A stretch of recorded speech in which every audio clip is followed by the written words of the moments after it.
Hello, good afternoon to all of you. आप देख रहे हैं हमारा YouTube channel youth competition times, जहां पर हम लोग नर्सिंग पैरामेडिकल के एंट्रेंस एग्जाम की तैयारी करते हैं और आए हुए प्रीवियस ईयर की क्वेश्चन को सॉल्व करते हैं। अभी जो है स्पेशली हम लोगों का चल रहा है ओटी टेक्नीशियन के चल रहा है, तो ओटी टेक्नीशियन के जितने भी प्रीवियस ईयर क्वेश्चन हैं जो भी कम्पिटिटिव एग्जाम में पूछे गए हैं, उन सभी क्वेश्चन को हम लोग यहाँ पे बारी बारी से सॉल्व कर रहे हैं। होता क्या है, अधिकतर हम लोग देखते हैं कि प्रीवियस ईयर के क्वेश्चन को ही दोबारा रिपीट कर दिया जाता है, इसलिए हमको प्रीवियस ईयर क्वेश्चन बहुत ही इंपॉर्टेंट हमारे लिए हो जाती है। तो टाइम पे टाइम हम प्रीवियस ईयर क्वेश्चन सॉल्व करेंगे और देखेंगे क्वेश्चन का टाइप कैसा होता है, क्वेश्चन का प्रकार कैसा होता है, क्वेश्चन कितना लेंदी होता है, कितना टाइम टेकिंग होता है। ठीक, तो अभी क्या है, हम लोगों का फार्मेकोलॉजी पढ़ रहे थे, तो फार्मेकोलॉजी का जो है लगभग 65 क्वेश्चन तक हम लोगों ने सॉल्व कर लिया था। 65 क्वेश्चन तक हम लोगों ने सॉल्व कर लिया था, और आज क्या है उसके आगे की क्वेश्चन को हम लोग सॉल्व करेंगे। ठीक, तो आइए अब बिना कुछ देरी के हम लोग क्वेश्चन पे चलते हैं और क्वेश्चन को देखते हैं। तो क्वेश्चन नंबर 66 से आज हम लोग सॉल्व करेंगे। देखिए क्वेश्चन नंबर 66 क्या कह रहा है, फेनिलेफ्रिन इज क्लासिफाइड अंडर। फेनिली फेनिलफ्रीन को वर्गीकृत किया गया है। फेनिलफ्रीन जो होता है इसको किसमें वर्गीकृत किया गया है ये हमको बताना है। ठीक, जो फेनिलफ्रीकृत होता है ना, वो अल्फा रिसेप्टर पे काम करता है। किस पे करता है? अल्फा रिसेप्टर पे काम करता है। इसलिए जो है ये अल्फा 1 एगोनिस्ट के क्लासिफिकेशन में आ जाएगा। तो अल्फा 1 एगोनिस्ट कहाँ है? अल्फा ऑप्शन नंबर ए है, तो इसका ऑप्शन नंबर ए ही क्या हो जाएगा? राइट आंसर हो जाएगा। ओके, चलिए अब आइए अब नए क्वेश्चन पे चलते हैं। Question number 67। देखिए क्वेश्चन नंबर 67 क्या कह रहा है, which type of fluid is given to the patient with acute hypovolemic shock और ब्लड लॉस। तीक्ष्ण हाइपोवोलेमिक आघात या रक्त ह्रास से प्रेरित रोगी को इनमें से किस प्रकार का तरल दिया जाना चाहिए। अब होता क्या है, किसी को हाइपोवोलेमिक शॉक आ गया है।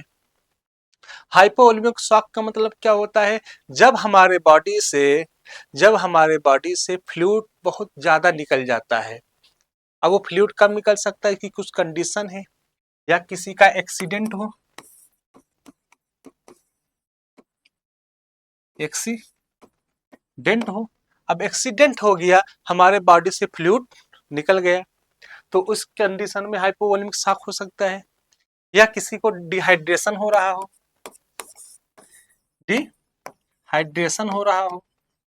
ठीक, अब डिहाइड्रेशन में क्या होता है, शरीर की पूरी पानी निकल जा रही, तो ऐसी कंडीशन में क्या होती है, हाइपोवोलेमिक शॉक आ जाती है। तो इस कंडीशन पे हम लोग को क्या चाहिए, हम लोगों को सॉल्यूशन जो दिया जाता है, तरल दिया जाता है, वो कोलाइड्स होना चाहिए। क्या होना चाहिए? कोलाइड्स होना चाहिए। कोलाइड्स क्या होता है, इजिली जाके ब्लड में जाकर ब्लड में घुल जाते हैं। ठीक है, अब ब्लड को संख्या बढ़ाते हैं, तो ब्लड की जो कमी होती है कोलाइड्स जल्दी पूरा कर देती है।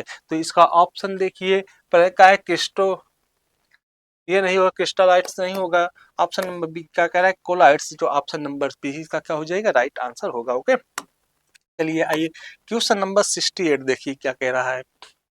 क्वेश्चन नंबर 68 कह रहा है, विच of the following statement is correct about the crystalloids IV fluid.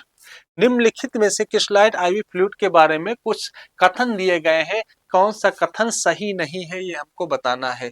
सही नहीं वाले के बारे में बताना है। ठीक है, निम्नलिखित में से कौन सा कथन क्रिस्टलॉइड आईवी द्रव्यों के बारे में सही नहीं है। आइए ऑप्शन देखते हैं। ऑप्शन नंबर की पहला क्या बोल रहा है, these are most common type of IV fluid. हाँ, ये तो सही है, इसे हटा दीजिए। जो गलत वाला होगा, जो सही नहीं वही बताना है। उसके बाद क्या है, they contain small dissolve molecule that pass easily from the blood stream into the tissue and cell. उनमें छोटे घुले हुए अणु होते हैं जो रक्त प्रवाह से ऊतकों और कोशिकाओं में आसानी से गुजरते हैं। जी हाँ, ये भी सही है, तो इसको भी फेंकिए। क्वेश्चन नंबर देखिए, ऑप्शन नंबर सी क्या कह रहा है, लैक्टेटेड ringer which contain solution chloride, potassium, calcium and lactate is not example of IV fluid। अरे भैया, जो आरएल होता है ना, वो तो एग्जाम्पल है आईवी फ्लूइड का। अब इसमें ससुरा बोला था is not example IV fluid, इसका मतलब यही गलत है। तो गलत ही वाला ऑप्शन हुआ, तो हमको चूज करेगा रहा कौन सा नहीं सही है, तो सही नहीं ये है, तो यही क्या हो जाएगा, राइट आंसर हो जाएगा। ओके, समझ में आई बात। चलिए आइए नए क्वेश्चन पे चलते हैं, क्वेश्चन नंबर 69। अब देखिए क्वेश्चन नंबर 69 क्या बोल रहा है। हाँ, what is the essential antecubital fossa consider an ideal site of fluid insertion. इसका मतलब क्या हो गया,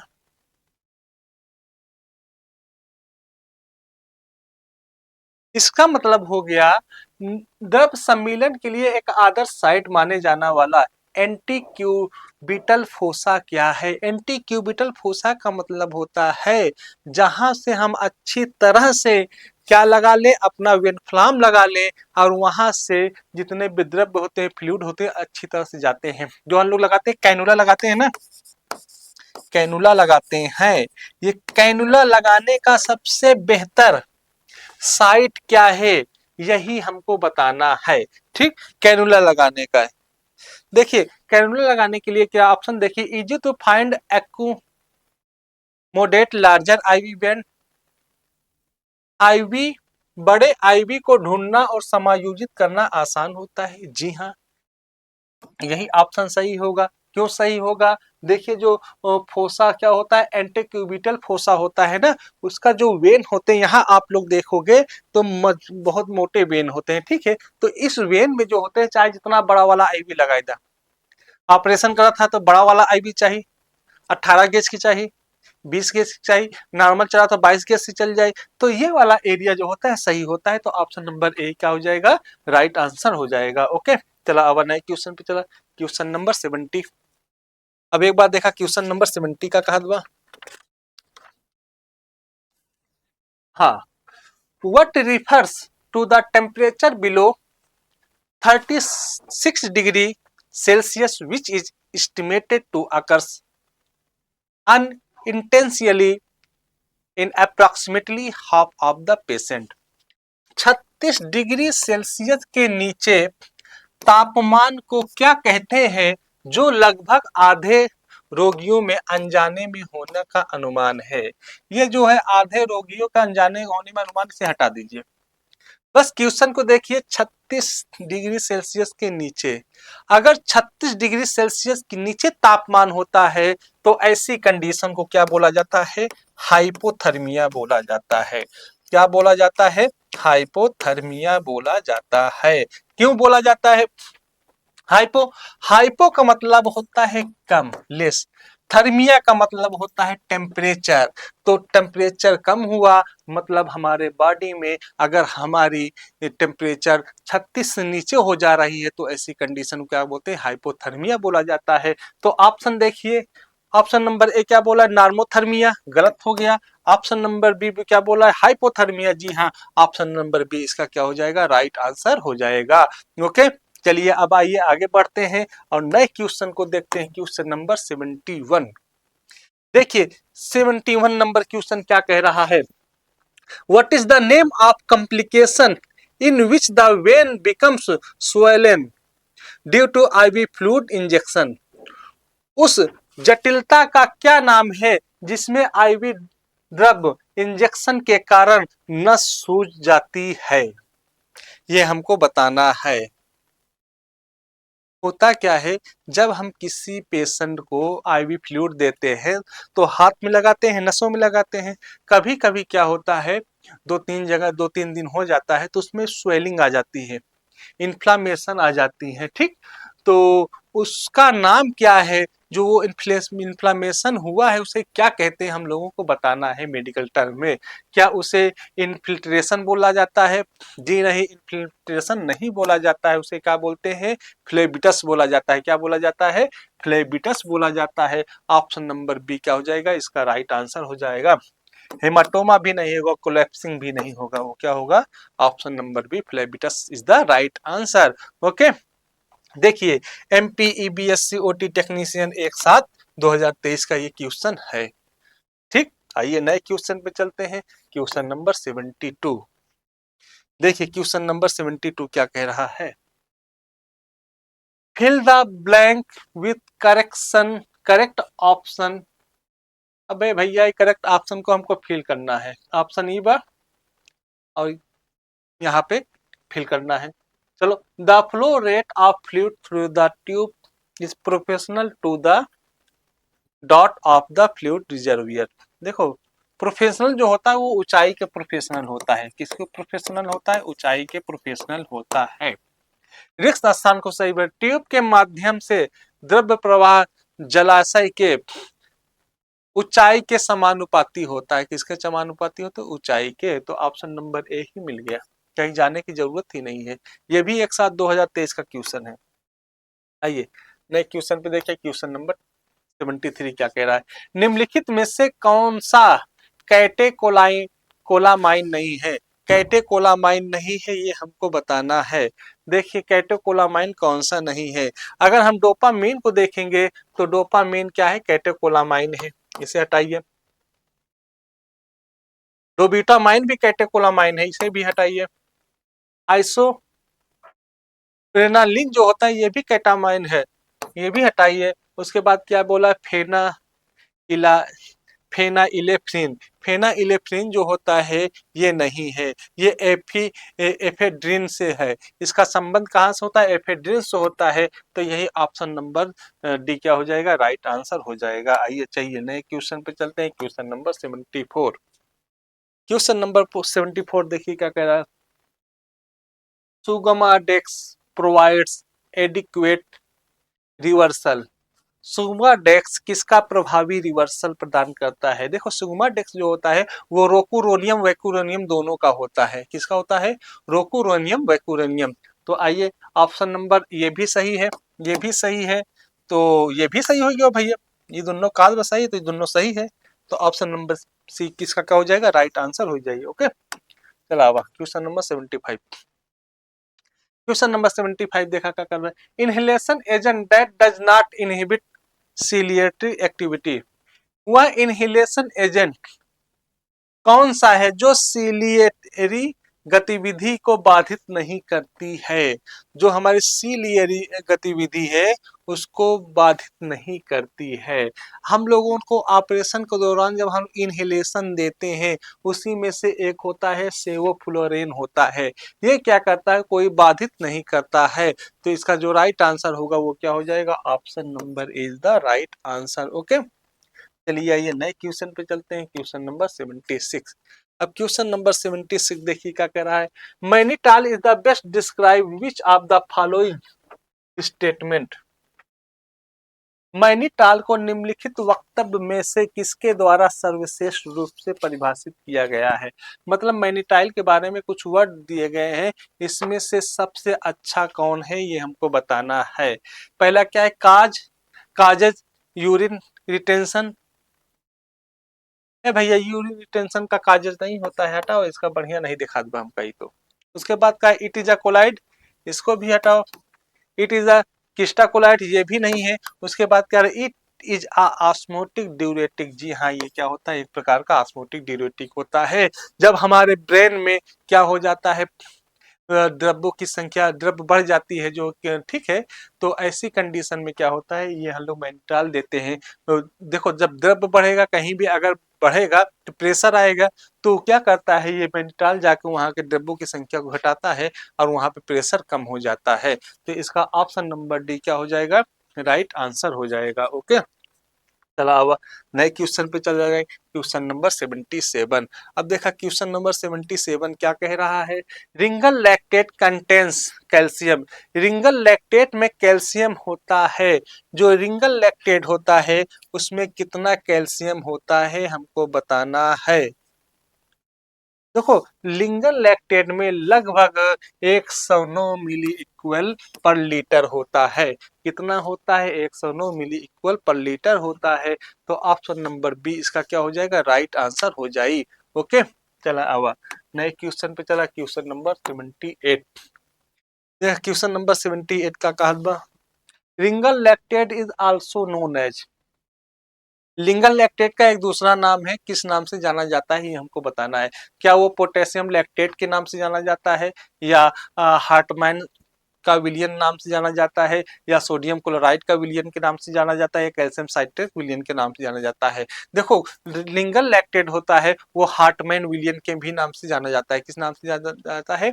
हार्टमैन का विलयन। तो ऑप्शन नंबर बी क्या होगा इसका राइट आंसर हो जाएगा। ओके,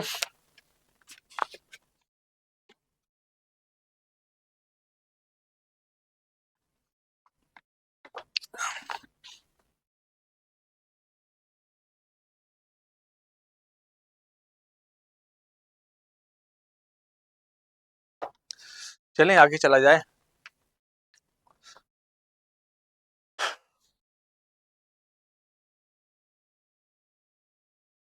क्वेश्चन नंबर 79 देखा काका। An example of an opioid analgesic. Opioid analgesic का एक उदाहरण दीजिए। ओपियाइड एनाल्जेसिक मतलब जो दर्द में राहत देता हो, ओपियाइड रिसेप्टर को क्या करता है? ब्लॉक कर देता है। तो उसका एक एग्जाम्पल है, पहला क्या? एस्पिरिन। एस्पिरिन जो है ओपियाइड नहीं है, ठीक। अब दूसरा देखिए, एसिटामिनोफेन। एसिटामिनोफेन भी ओपियाइड का उदाहरण नहीं है। आइबुप्रोफेन तो होता ही नहीं है इसका ओपियाइड। तो ओपियाइड एक बचा है, क्या बोला है? फेंटानाइल। ठीक है, फेंटेनाइल क्या होता है? ओपियाइड का उदाहरण है। तो यही ऑप्शन क्या हो जाएगा? राइट आंसर हो जाएगा। ओके, चलिए आइए नए क्वेश्चन पर। Question number 80। क्वेश्चन नंबर 80 देखिए क्या कह रहा है, बहुत ही मस्त क्वेश्चन है। Ringer lactate is contraindicated in patient with. Ringer lactate निम्नलिखित रोगियों में से निषिद्ध है। निंगल लैक्टेट जो होता है किसको नहीं दिया जा सकता, ये हमको बताना है। ठीक, तो किसको नहीं दिया जाता? होता क्या है, रिंगल लैक्टेट में क्या होता है? इसमें पोटेशियम भी होता है और क्या होता है? कैल्शियम भी होता है, ठीक। तो इसको हम लोग क्या करते हैं? रीनल फेलियर वाले पेशेंट को नहीं देते हैं। क्यों नहीं देते हैं? अगर हम ये देंगे ना तो हाइपर कैल्सीमिया हो जाएगा। क्या हो जाएगा? हाइपर कैल्सीमिया हो जाएगा, जिसके पेशेंट को खतरा होता है टेम्परेचर का बॉडी कम ज्यादा होने लगता है। तो ऑप्शन नंबर 20 का क्या होगा? राइट आंसर होगा। आइए नए क्वेश्चन पे। क्वेश्चन नंबर 81 देखिए क्या कह रहा है। Medication used post transplant to reduce the chances of organ rejection। Transplant के बाद अंग की अस्वीकृति को रोकने के लिए कौन सी दवाएं दी जाती है? अब देखो होता क्या है, हमारे बॉडी में कोई भी अगर अलग चीज आया, ट्रांसप्लांट करके आएगा, तो हमारी बॉडी उसको एक्सेप्ट नहीं करती है। ठीक, क्यों नहीं एक्सेप्ट करती? क्योंकि बॉडी को लगता है ये फॉरेन चीज है, ये हमारे लिए सही नहीं, इसलिए इसको एक्सेप्ट नहीं करती है। हमारी जो इम्यून सिस्टम होती है, इम्यून सिस्टम उसके खिलाफ क्या करती है? विद्रोह छेड़ देती है, ठीक। लड़ाई पीट मारपीट करने लगती हैं। तो इससे बचने के लिए हम लोगों को एक दवाई दी जाती है, उसका नाम क्या है बताना है। पहला क्या है? एंटीबायोटिक। एंटीबायोटिक नहीं होता। उसके बाद का है कॉर्टिको स्टेरॉइड। कॉर्टिको स्टेरॉइड भी नहीं होता। उसके बाद क्या कह रहा है? इसके बाद क्या कह रहा है? इम्यूनो सप्रेसिव एजेंट, ठीक।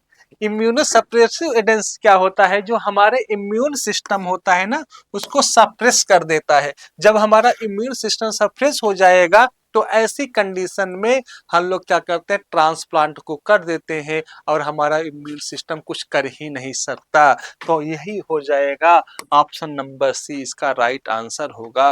ओके, चलिए आइए नए क्वेश्चन को देखिए। Question number 82। क्वेश्चन नंबर 82 क्या कह रहा है? All are anticonvulsant except. निम्नलिखित में से सभी एंटी कंसल्टेंट है सिवाय एक। एंटी कंसल्ट कौन सी दवाएं हैं जो एक नहीं है? मतलब तीन है एक नहीं है। तो इसमें देखिए, जो एंटी कन्वुलेंट जो ड्रग है वो पहला क्या है? फेनिटोनिन। अरे यार, फेनिटोनिन तो ये है, हटावा है का। उसके बाद क्या है? कार्बामेजेपिन। कार्जामेजेपिन, हाँ ये भी है, इसको भी चाहिए। उसके बाद का है? वाल वल्प्रोएट। वल्प्रोएट भी तो इसी का आता है। और पहला फिनार्गन, जी हाँ फिनार्गन तो नहीं होता है, पहले यही देखे हो तो पहले जवाब दे दे। फिनार्गन जो होता है इसका दवा नहीं है, इस कैटेगरी का नहीं है, तो यही ऑप्शन राइट हो जाएगा। आइए क्वेश्चन नंबर 83 देखिए, क्वेश्चन नंबर 83 क्या कह रहा है। क्वेश्चन नंबर 83 क्या कह रहा है, protamine sulphate is antidote of. Protamine sulphate किसका एंटीडोट है? अरे भैया प्रोटामाइन सल्फेट जो होता है खून को गाढ़ा कर देता है। अब खून को पतला कौन करता है, मतलब खून को जमने से कौन रोकता है? खून को जमने से रोकता है हिपैरिन रोकता है।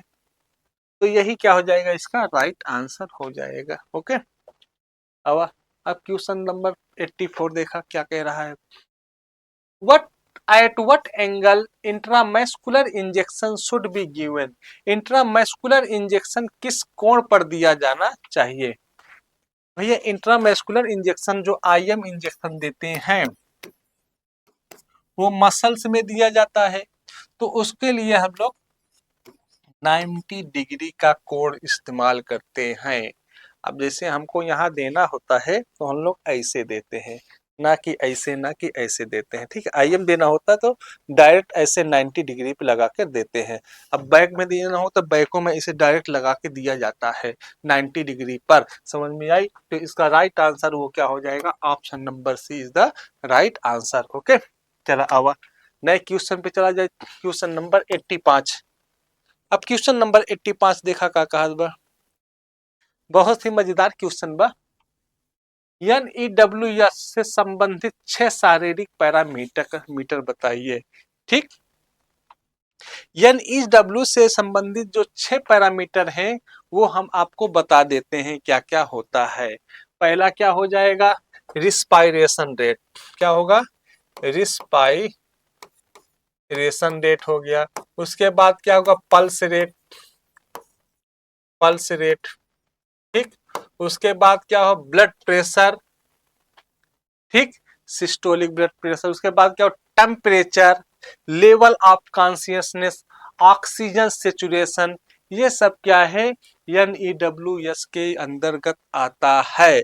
तो ऑप्शन नंबर 1 सही कह रहा है, तो option number A is the right answer हो जाएगा।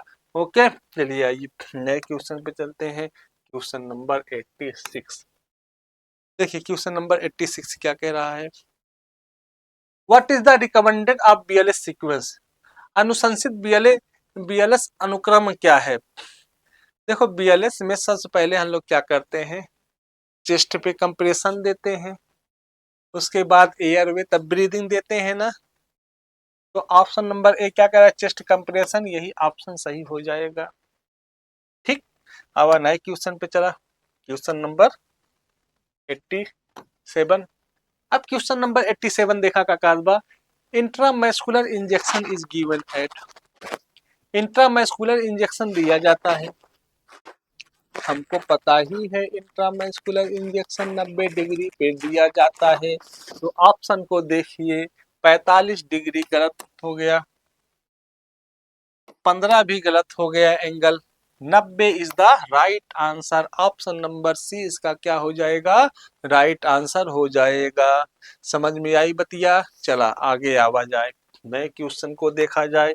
क्वेश्चन नंबर 88, क्वेश्चन नंबर 88 देखा का कार्य, antibiotic drug invented by Alexander Fleming.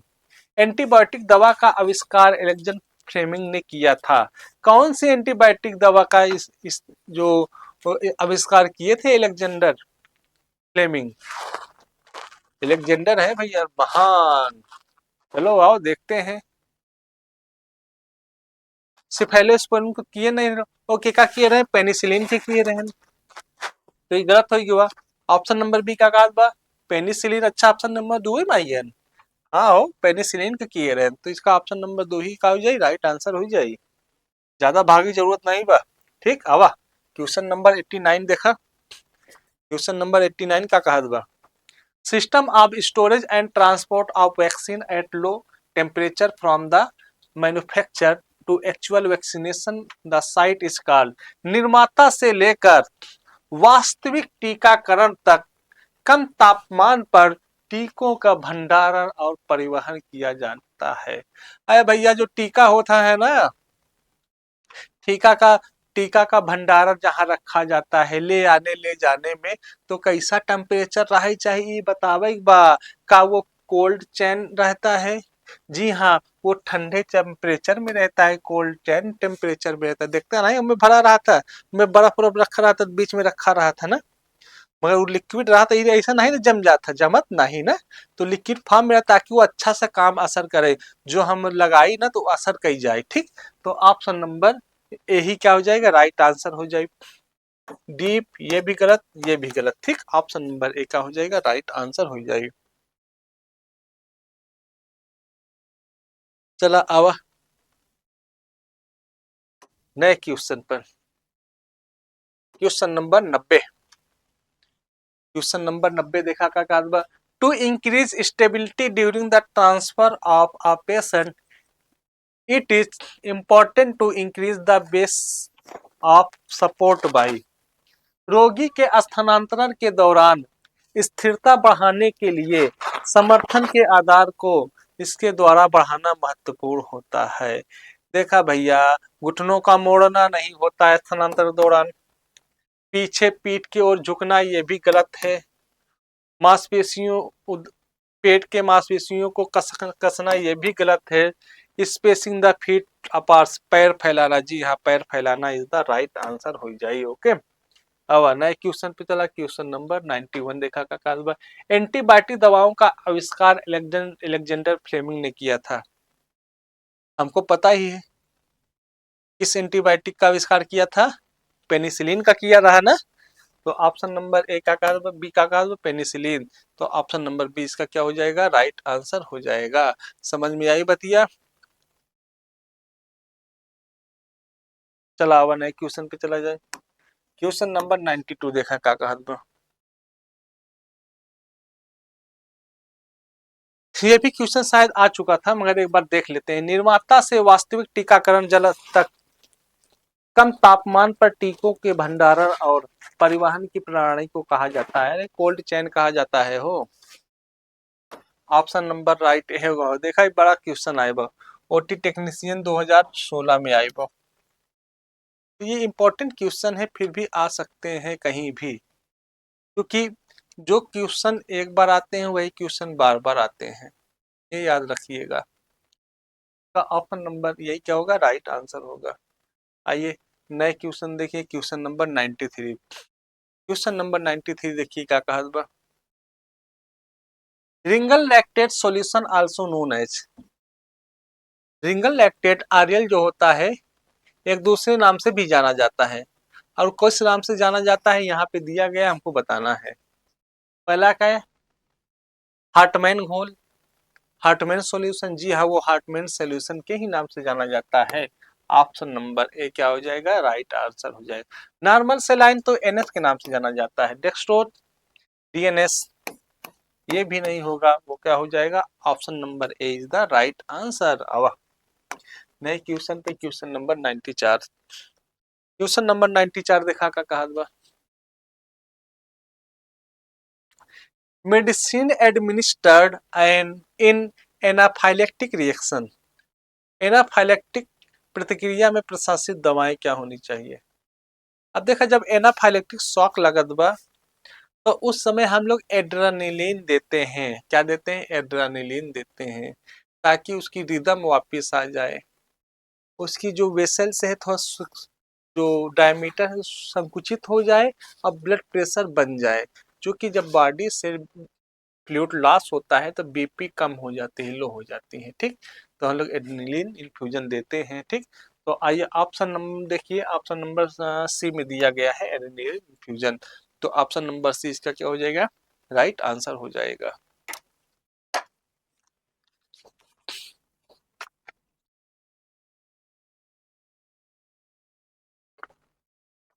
थोड़ा तबीयत डाउन है इसलिए पढ़ाने में थोड़ा सा कम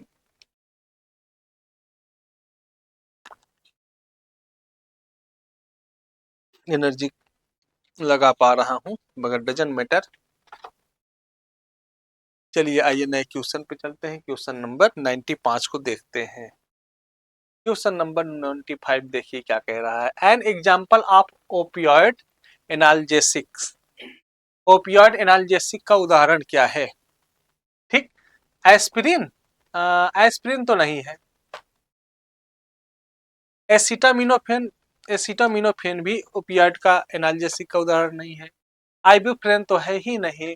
तो बचा क्या है? D, फेने fentanyl. जी हाँ, फेंटेनाइल इसका उदाहरण है। तो ऑप्शन नंबर डी इसका क्या हो जाएगा? राइट आंसर हो जाएगा। ओके, आइए चलिए नए क्वेश्चन पर। इस क्वेश्चन को देखिए क्या कह रहा है। Protamine sulphate is antidote of. Protamine sulphate किसका मारक है? अरे प्रोटामाइन सल्फेट जो होता है वो इंसुलिन का होता है। अगर आपके बॉडी में इंसुलिन गलती से ज्यादा लगा दिए हैं, इंसुलिन बढ़ गया है, तो हम लोग प्रोटामाइन सल्फेट देते हैं ताकि जो इंसुलिन का प्रभाव हो वो कम हो सके। ठीक, तो ऑप्शन नंबर ए इसका क्या होगा? राइट आंसर होगा। चलिए आइए नए क्वेश्चन पे चलते हैं। Question number 97। क्वेश्चन नंबर 97 देखिए क्या, what angle and intramuscular injection should be given. जो हम लोग आईएम इंजेक्शन लगाते हैं, आईएम इंजेक्शन लगाते हैं ना, उसका एंगल क्या कितना होना चाहिए? उसका एंगल तो हमको पता है 90 डिग्री पे होना चाहिए, सॉरी 90 डिग्री पे होना चाहिए ना। तो आइए 45 30 गलत। ऑप्शन नंबर सी क्या है? 90 डिग्री। तो 90 डिग्री द राइट आंसर हो जाएगा। चले आइए नए क्वेश्चन पे चलते हैं। क्वेश्चन नंबर 98 देखिए क्या कह रहा है। Heparin is form of. Heparin किसका एक रूप है? हिपेरिन क्या करता है? ब्लड को जमने से रोकता है, ब्लड क्लॉटिंग को रोकता है।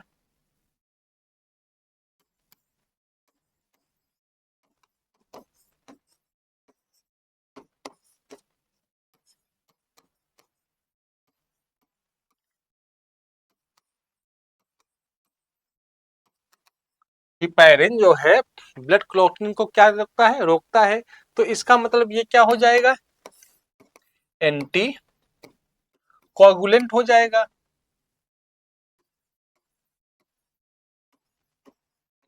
तब ये क्या कहलाएगा? एंटी कोगुलेंट कहलाएगा। ठीक, तो आइए ऑप्शन को देखते हैं। एनाल्जेसिक, इका दर्द के भगावा था, दर्द दूर करा था, ना ही दूर करत ना तो हटावा एक। ठीक, उसके बाद का है एंटीकोगुलेंट। जी हाँ, ये ब्लड को जमने से रोकता है। ऑप्शन नंबर बी क्या हो जाएगा? राइट आंसर हो जाएगा। अब इसके बाद एंटीबायोटिक, क्या ये बैक्टीरिया वगैरह को, पैथोजन को किल करता है? नहीं। एंटी स्पास्मोटिक, क्या ये हमारे पेट के मसल्स को जो क्रैमिंग हो रही है, उसको दर्द हो रहा है, वो को दूर करता? नहीं करता। तो ये भी ऑप्शन गलत हो जाएगा। ऑप्शन नंबर बी क्या होगा? इसका राइट आंसर होगा। ओके, चलिए आइए अब नए क्वेश्चन पे। क्वेश्चन नंबर 99 मजेदार क्वेश्चन है।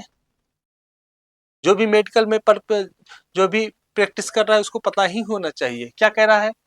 What is the chemical name of povidone iodine. Povidone iodine का रासायनिक नाम क्या है? हम लोग देखते हैं घावों को जब भरते हैं, ड्रेसिंग करते हैं, तो उसको लगा के तभी घाव भरते हैं, तभी ड्रेसिंग करते हैं, पट्टी लगाते हैं। कौन? बीटाडीन। क्या? बीटाडीन। तो पोविडोन आयोडीन का दूसरा नाम क्या होता है? बीटाडीन होता है। तो ऑप्शन नंबर सी क्या हो जाएगा? राइट आंसर हो जाएगा। आप बीटाडीन का डब्बा उठाइए और उसमें देखिए यही लिखा होगा, पोविडोन आयोडीन। ठीक, चलिए आइए नए क्वेश्चन पे चलते हैं। Question number 100। क्वेश्चन नंबर 100 देखिए क्या कह रहा है। Lactam lactim inter conversion is a example of. Lactam lactim अंतः परिवर्तन किसका उदाहरण है? एक होता है टाटोमेरिज्म। क्या होता है? टाटोमेरिज्म, जिसमें क्या होता है? परिवर्तित होना होता है। ठीक, तो टाटोमेरिज्म का ये उदाहरण है। ऑप्शन को देखिए। एनोमेराइजेशन गलत। ऑप्टिकल समावेशिता ये भी गलत।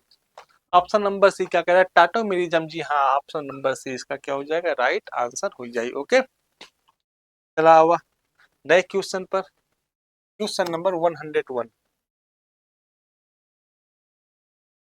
क्वेश्चन नंबर 100 क्या कह रहा है?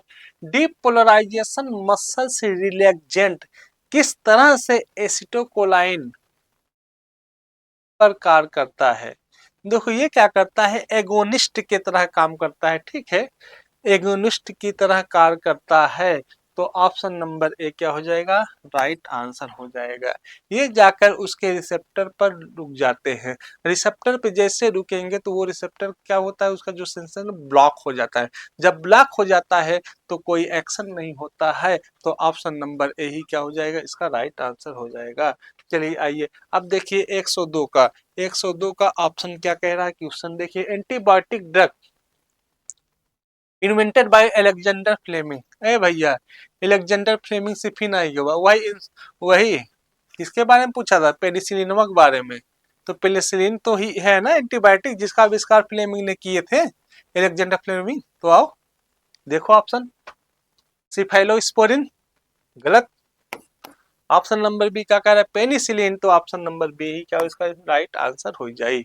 ओके, चलिए आइए नए क्वेश्चन पे देखिए, क्वेश्चन नंबर 103। हाँ,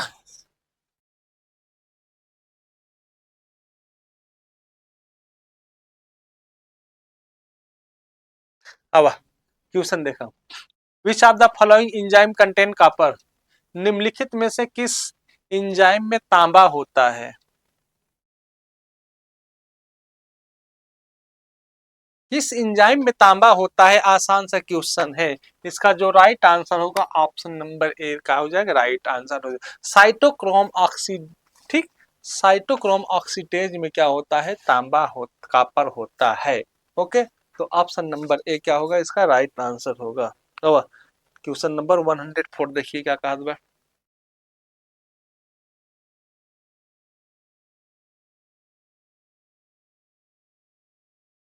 देखा, सबसे कम समय तक काम करने वाला नॉन डीपोलराइजिंग मांसपेशी रिलैक्सेंट क्या है, जिसको लगाने के बाद ज्यादा दिन ज्यादा समय तक नहीं वो काम करता, कुछ देर बाद फिर जो मसल्स होती हैं अपने एक्टिव अवस्था में आ जाती हैं, ठीक, ज्यादा टाइम टेकिंग नहीं, ज्यादा टाइम नहीं लेता, मतलब ज्यादा टाइम ले, मतलब उसका दवा का असर ज्यादा टाइम तक नहीं रहता, ठीक। तो पहला क्या है, पाइपोक्यूरोनियम, पाइपोक्यूरोनियम तो करता है, ठीक। सक्सिनिल कोलोनिल, ये तो सक्सिनिल कोलोनिल क्या होता है, ये भी तो करता है ज्यादा। सीरम एट्राक्यूरियम ये भी करता है, मगर करता है इससे तो पहला क्या है, मीवा कोरेनियम। अब देखो माइवा कोरेनियम जो होता है सबसे कम करता है, इससे इससे तो कम ही ये करता है। तो ऑप्शन नंबर डी ही इसका क्या होगा, राइट आंसर होगा। आइए नए क्वेश्चन देखिए, क्वेश्चन नंबर 105। क्वेश्चन नंबर 105 देखिए क्या कह रहा है, निम्नलिखित में से कौन सा एंजाइम कॉपर शामिल है? अभी हम लोगों ने पढ़ा था साइटोक्रोम ऑक्सीडेज में कॉपर शामिल होता है, किसमें, साइटोक्रोम ऑक्सीडेज में। तो ऑप्शन नंबर ये, ऑप्शन नंबर सी इसका क्या होगा, राइट आंसर हो जाएगा। ओके, चलिए आइए नए क्वेश्चन पे चलते हैं, क्वेश्चन नंबर 106। अब क्वेश्चन नंबर 106 देखिए क्या कह रहा है, तो Oswald Schmiedeberg is known as, Oswald Schmiedeberg को कहा जाता है, ओसवाल स्मीडेबर्ग को क्या कहा जाता है? अरे भैया, ओसवाल स्मीडेबर्ग को ही तो बोला जाता है फादर ऑफ फार्माकोलॉजी। इनका जन्म 1838 में हुआ था, कब हुआ था, 1838 में। ये टपका कब रहन, 1921 में, 1921 में इस दुनिया को इन्होंने छोड़ के चले गए थे, ठीक। इन्हें औषधि विज्ञान के जनक के रूप में माना जाता है, किसे माना जाता है, औषधि विज्ञान के रूप में माना जाता है, जो एक जर्मनी के वैज्ञानिक थे। तो इसका ऑप्शन नंबर देखिए, फादर ऑफ फार्मेकोलॉजी कहाँ पे है, ये है father of pharmacology, option number D इसका क्या होगा, राइट आंसर हो जाएगा। ओके, चलिए आइए नए क्वेश्चन पर, क्वेश्चन नंबर 107। देखिए क्वेश्चन नंबर 107 क्या कह रहे हैं, कोशिका औषधि संग्रहालय ड्रग रिसेप्टर्स कहाँ स्थित होते हैं? अरे यार, ड्रग रिसेप्टर जो होते हैं प्लाज्मा मेम्ब्रेन में होते हैं, कहाँ होते हैं, प्लाज्मा मेम्ब्रेन में होते हैं। तो ऑप्शन को देखिए, पहला क्या है, प्लाज्मा मेम्ब्रेन, जी हाँ, ऑप्शन नंबर ए ही मिल गया। तो ऑप्शन नंबर ए क्या हो जाएगा, इसका राइट आंसर हो जाएगा। तो आइए नए क्वेश्चन को देखिए। Question number 108। क्वेश्चन नंबर 100 क्या कह रहा है? Which refer to a group who refuse to accept the administration of blood product, how your serious the problem may be. उस समूह को संदर्भित करता है जो रक्त उत्पादों के प्रशासन को स्वीकार करने से इनकार करता है, चाहे समस्या कितनी भी हो। तो वो क्या होता है? फार्मासिस्ट होता है? नहीं। ड्रग डीलर होता है? नहीं। लाइटिंग टेक्नीशियन होता है? नहीं होता है। वो कौन होता है? जहुआ सदस्य होता है, जहुआ मेंबर्स होता है। तो ऑप्शन नंबर डी इसका क्या हो जाएगा? राइट आंसर हो जाएगा। ओके, चलिए आइए आज का लास्ट क्वेश्चन। आज का लास्ट क्वेश्चन ही इसे सॉल्व करते हैं। क्या कह रहा है? What is pharmaco dynamics? Pharmacodynamics क्या है? चलिए बताइए क्या होता है फार्माकोडायनेमिस्ट। देखो फार्माकोडायनेमिस्ट क्या होता है? जो दवा हमारे बॉडी पर इफेक्ट करता है, कार्य करता है, उसी को कहा जाता है। तो इसका ऑप्शन नंबर ए क्या हो जाएगा? राइट आंसर हो जाएगा। तो आज हम लोगों ने फार्माकोलॉजी चैप्टर को समाप्त कर लिया है। अब कल फिर मिलेंगे नए चैप्टर के साथ और उसको सॉल्व करेंगे, उसके बारे में पढ़ेंगे। तो कल का जो हमारा चैप्टर होगा वो डायबिटीज होगा। ठीक, तो डायबिटीज के बारे में हम लोग पढ़ेंगे और उसके क्वेश्चन को सॉल्व करेंगे। तो मिलते हैं कल। ठीक, 2 से 1 से 2 बजे के बीच।